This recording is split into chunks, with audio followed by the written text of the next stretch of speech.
Hello class, so we're going to be working on chapter 14, the respiratory system.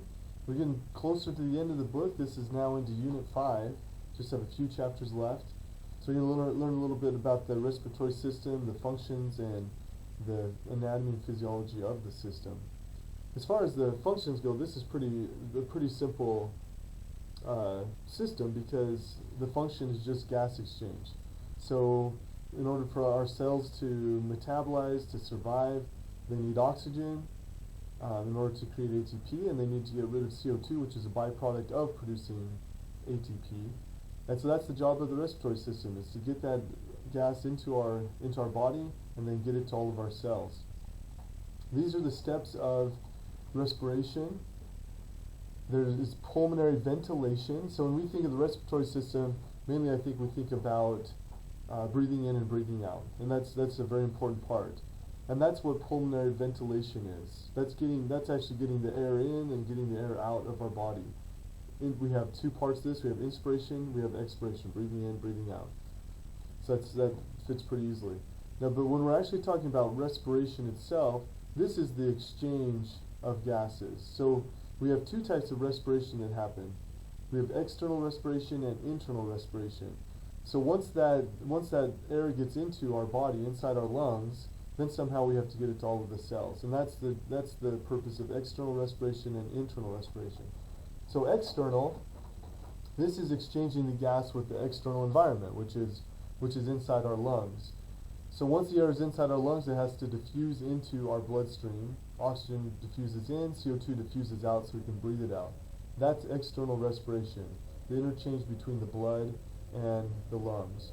Internal respiration, on the other hand, this is the exchange between the blood and the individual cells.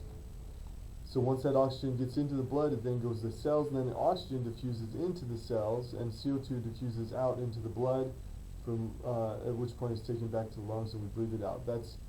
So that is the internal respiration, is that exchange between the blood and the cells.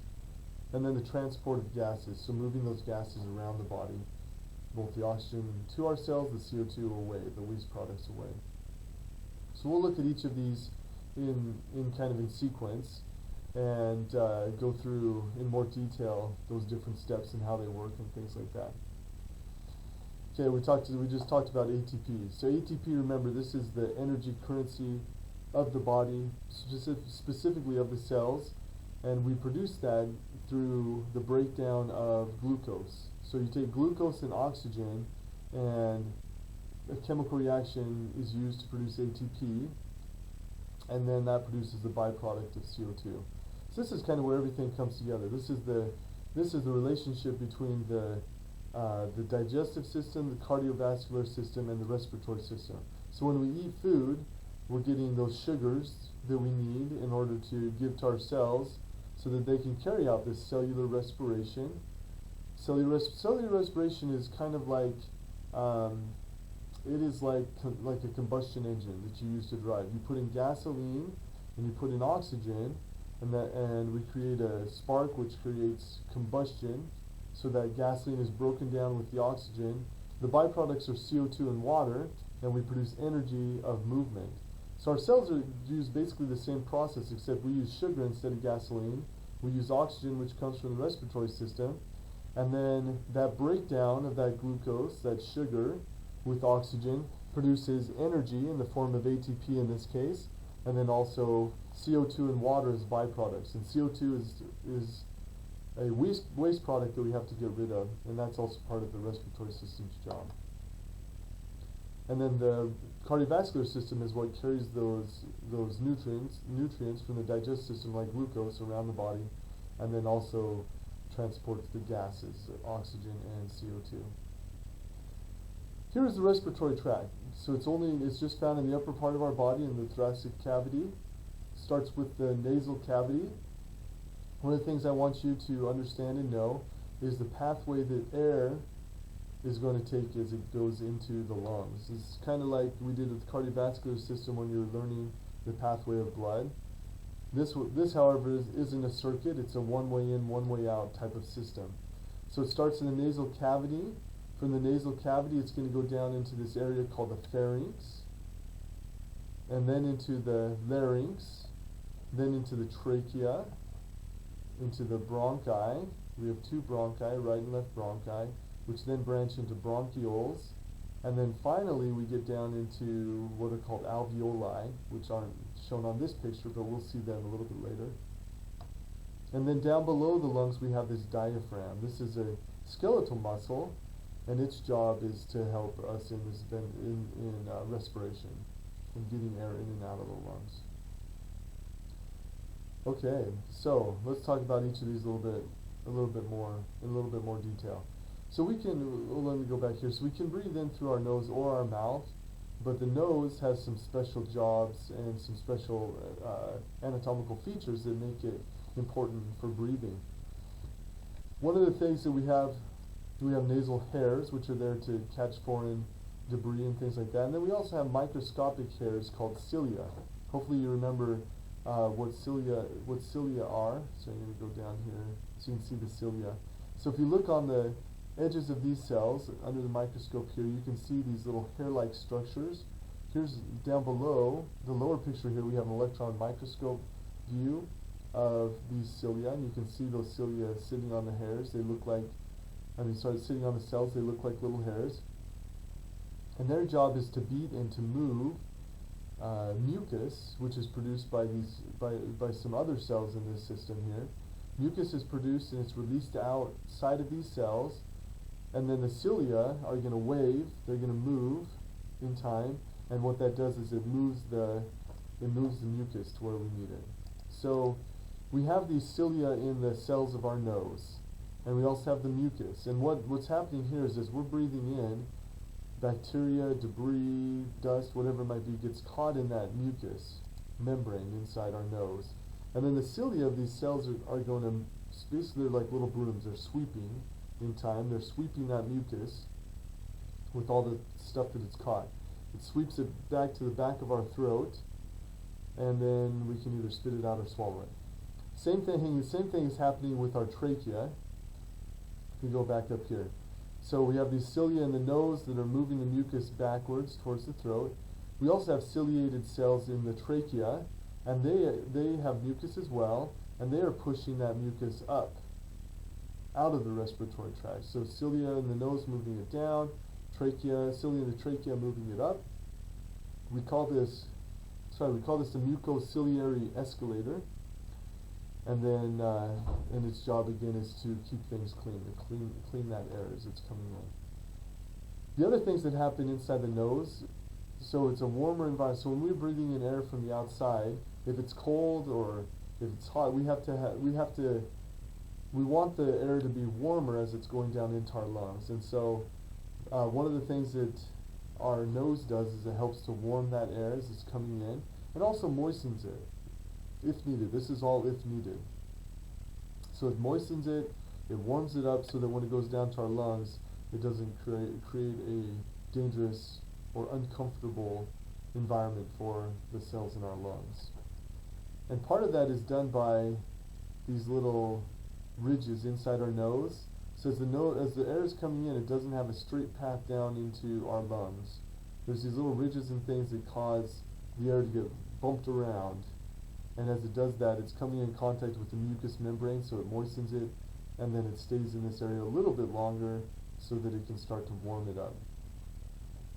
Some things about the cilia just briefly. The cilia are responsive to cold, and that can have an effect on the cilia. So if you're outside on a cold day and you're breathing in, the cilia are not able to beat as well when it's cold. And so what happens is you start to get a runny nose. So instead of that mucus being moved backwards into your throat, the mucus starts to run down towards the front. And so sometimes on a cold day you'll get a runny nose because of that. Also, tobacco smoke can affect cilia. It can actually destroy the cilia. So if you are a smoker, I guess you don't really smoke through your nose, but this relates more to your trachea. So if you're smoking, that tobacco smoke can destroy the cilia in your trachea. And so what happens there is that mucus is still there and it's still catching stuff. And so instead of the cilia moving it up your throat, individuals that don't have these cilia anymore, they have to cough to try to break that mucus up and get it out. And so that's where you get this kind of cough, or the smoker's cough that you associate with individuals that smoke. The good news is, if you stop smoking, if it hasn't been too long, then those cilia can regenerate and continue doing the job that they need to do. So the mucociliary escalator, cilia moving that mucus up the throat or down the throat, down towards the throat, depending on where they're located. Okay, so this is the nose is the only external portion of the respiratory system. We talked about how it's lined with mucus, and then we have these nasal conchae. These are those bumps and those ridges that I was talking about that move the air around and moisten it and warm it up. And then we also smell with our nose, so there's little chemical sensors in our nose also. Okay, we have a few other parts of the nose here as well. Tears in our eyes are associated with the nasal cavity because we have little ducts that are producing those tears, and we have canals. So tears are coming across your eyes, and then they're going, if there's so much that they come out of your eyes, but there are little canals that can carry those tears down into our nasal cavity, so it produces some moisture and things there too, causing a runny nose sometimes when you cry also. We have sinuses. These are areas inside the bones of our head, of our skull, that are not solid, have these open areas. You can see some sinuses here. And as far as breathing goes, as far as the respiratory system, these help resonate for speech. They can also become inflamed if you get sinus infections or things like that. Then we also have the palate. We have two parts. We have what's called the hard palate and the soft palate. The hard palate is created by the maxilla and the palatine bone, and then we have this softer area here. This is just tissue. There's no bone in it. We call that the soft palate. Okay, so those are below the nasal cavity. You can see the sinuses in here again. So we have the sphenoid sinus. We have the frontal sinus that are located here.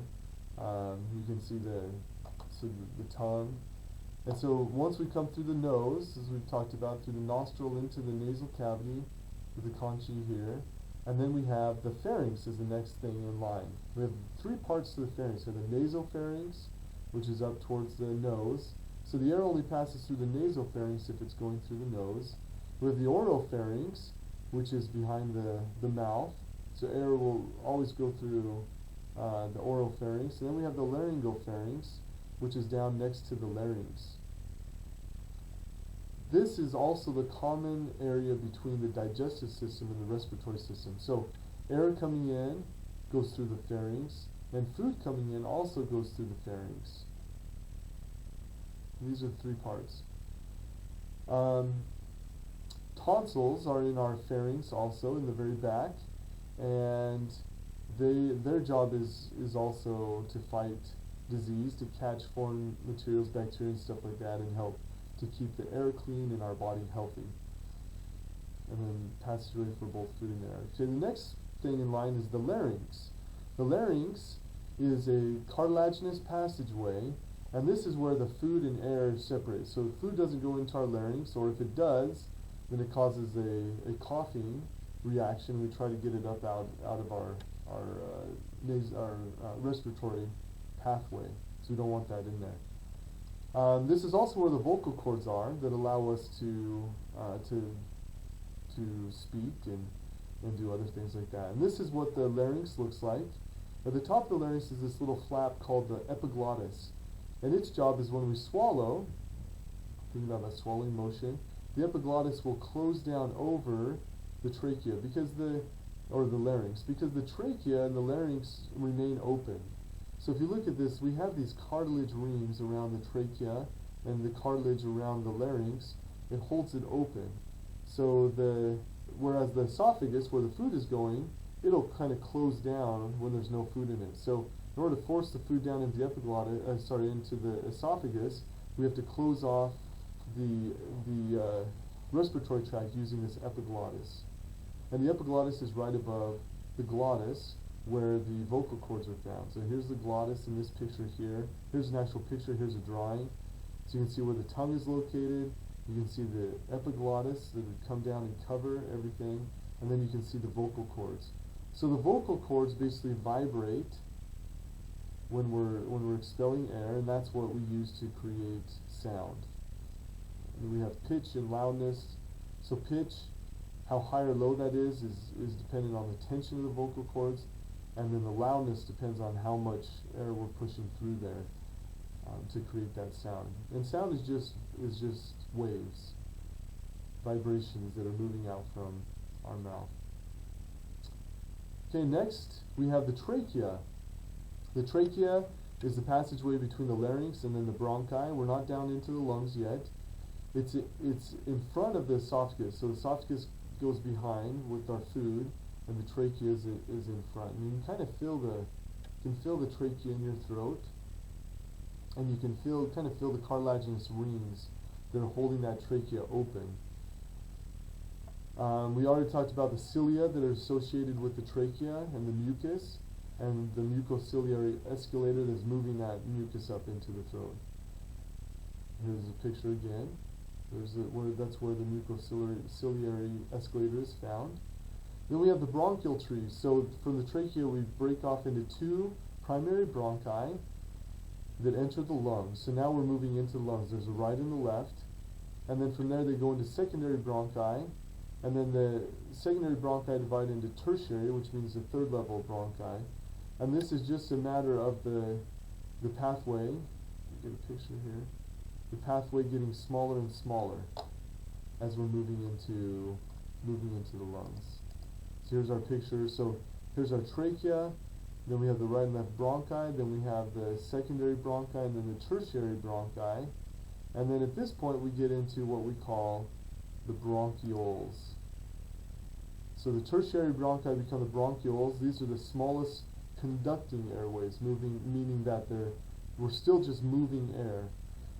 So think back to the cardiovascular system. We said that the vessels of the cardiovascular system, their job is mainly just to move blood around the body, but there's no exchange that is happening in the veins and arteries, arterioles, and venules. Only in the capillaries does exchange happen. Respiratory system is similar. So the trachea, the bronchi, clear down the bronchioles are simply just a passageway for air, and it's not until you get to the alveoli that gas exchange is actually going to occur. Okay, now these alveoli, these are little, let me get to the alveoli, these are little sacs that are found in the respiratory system down at the end of the bronchioles, and this is where, and they're surrounded by capillaries from the cardiovascular system.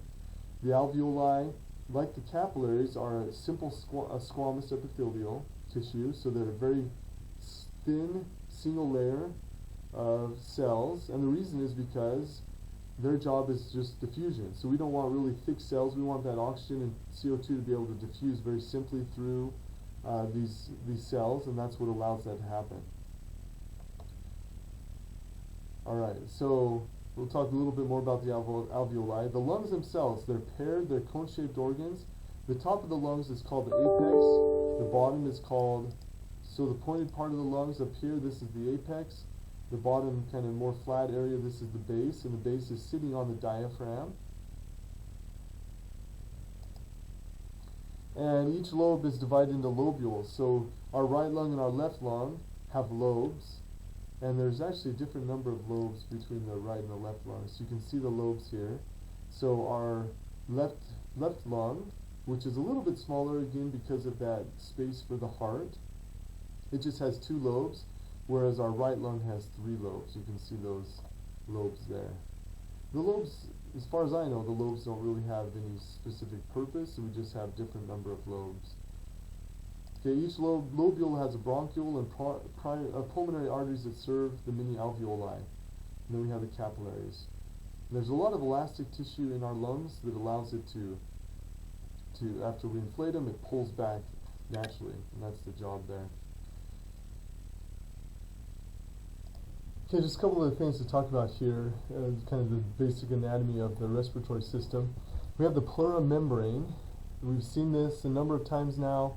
Saw this around the heart and the cardiovascular system. This is a double-layered membrane that it has a fluid in between those two membranes to cushion and protect the organs inside. So the pericardium, remember, was around the heart, and now we have the visceral pleura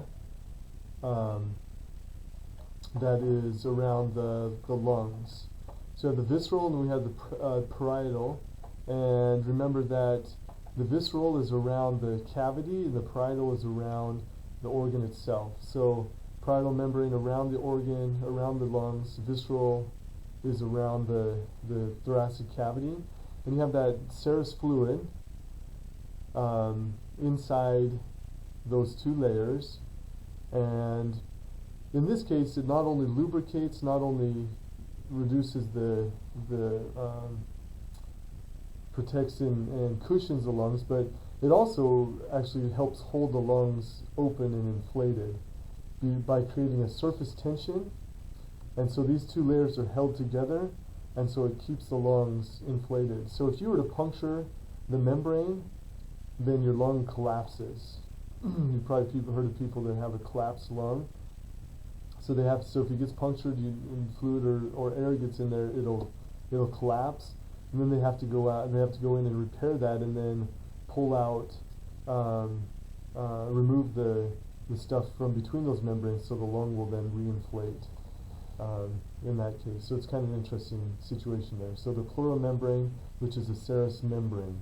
I think before I may say pleural. Anyway, serous membrane we saw in the cardiovascular system, and we'll see it in the digestive system and things like that. I already talked a little bit about alveoli. This is where the gas exchange actually happens. We have these are little sacs, and they have the capillaries all around them. One thing I didn't talk about is the surfactant. So surfactant, this is a substance that lowers the surface tension and keeps the alveoli open. So if babies are born prematurely, sometimes sometimes they have the respiratory distress syndrome because their body is not yet producing surfactant. So a growing embryo and then a fetus doesn't produce surfactant until almost when it's time to go through delivery, because they don't really need it. They're not using their lungs. So they're not able to produce surfactant before that. And so once they discovered this, the number of premature babies that died went down a lot, because they realized why they weren't able to get why they weren't able to use their lungs so they can provide this surfactant and have them develop outside of the womb. And then there's also these little dust cells which are macrophages, which are crawling around in our respiratory system, eating bacteria and viruses and pathogens that might make it through that mucus lining that we talked about and get clear down into the lungs. So they're there as well. There's a couple of little animations you can watch to talk about the things we just looked at. This is a picture showing the alveoli. They look like little clusters of grapes, and they have all this space in here. So when we're talking about gas exchange, it's all about surface area. So the more surface area we have, the more exchange that can happen. So all of these little clusters are increasing the surface area. Instead of having one big opening, we have all these little tiny openings, and the capillaries are situated all around those, and so that's where that diffusion is happening. That's where that gas exchange is going on. Alright, and so this is talking about that surface area. So if you were to take those alveoli and you were to spread them out, it'd be about 50 to 70 meters squared. That's a huge amount of area that we've packed into our lungs. These microscopic all these little spaces, increasing the surface area so that we can have gas exchange. If we decrease that surface area very quickly, it becomes hard to get the oxygen that we need and get rid of the CO2 that we need to. And so that's very important. And so that's why we have those very thin cells, both the capillaries and the alveoli. Capillaries and alveoli are simple squamous epithelial cells. So very, very thin, very, very fragile, because that's all their job is to do that exchange, to get that oxygen in and get that CO2 out. Here you can see all this surface area. So here's our alveoli, alveolus and alveoli, the plural. and you can see the thin membranes here. Here's the capillaries and the red blood cells running through one at a time, and so this gas exchange can happen across these membranes here. And then here we have the macrophages, which are crawling around, cleaning things up. And we also have these surfactant secreting cells that help keep the alveoli open. And then there's another video here that you can watch about how diffusion happens across the membrane. So that's it for this first part of the video.